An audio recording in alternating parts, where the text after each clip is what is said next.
Alright guys, so for today's video, nandito tayo ngayon sa Bria Homes sa napanalo lang natin sa acquired asset. And today, bago tayo pumasok ng trabaho, ay titingin ulit tayo ng property at magbibid tayo ulit. Pero this time, hindi para sa akin, kundi para dito sa kasama ko na nasa likod. And yan, gusto nilang kumuha ng bahay sa acquired asset. So tutulungan natin sila. Yan sila ang dalawa. So mag-partner sila. So tutulungan natin silang dalawa. Yo! Ang pupuntahan pa lang natin ngayon is yung Pasinaya sa phase 4. Pag nagustuhan nila, puproceed tayo sa bidding. And ang submission ng bidding na ito is May 5 to May 9.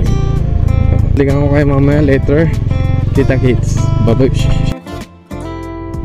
Alright, so nandito tayo ngayon sa Pagsibol Village. Ma'am, excuse me po, saan po yung phase 4? Kanan po. Tapos dire-diretso lang.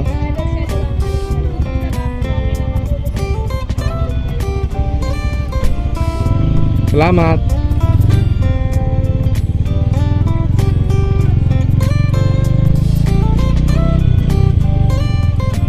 Hindi ko siya alam, no? Kasi first time ko lang din pumunta rito. Ngayon, iba-iba pala yung phase dito. May mga kanya-kanyang gate yung mga phase. So ito yung gate ng phase 4. So, kausapin muna natin sila. Ito yung gate ng phase 4.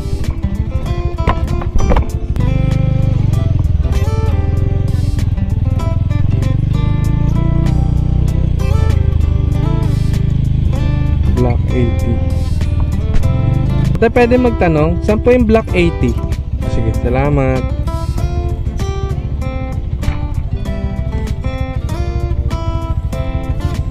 Sa mga foreclose po kasi, opo, magbibid po kasi kami block 80 lot 19 po. Pinakadulo. Salamat po.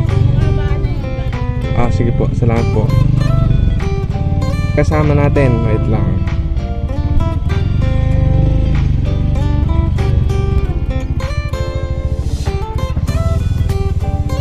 Ba't doon kayo lumiko?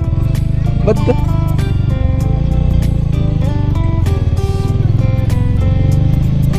Ito yung isa sa block 77 eh.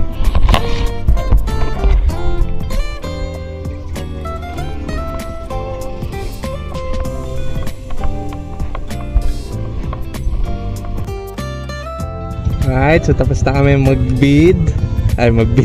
Mag-check.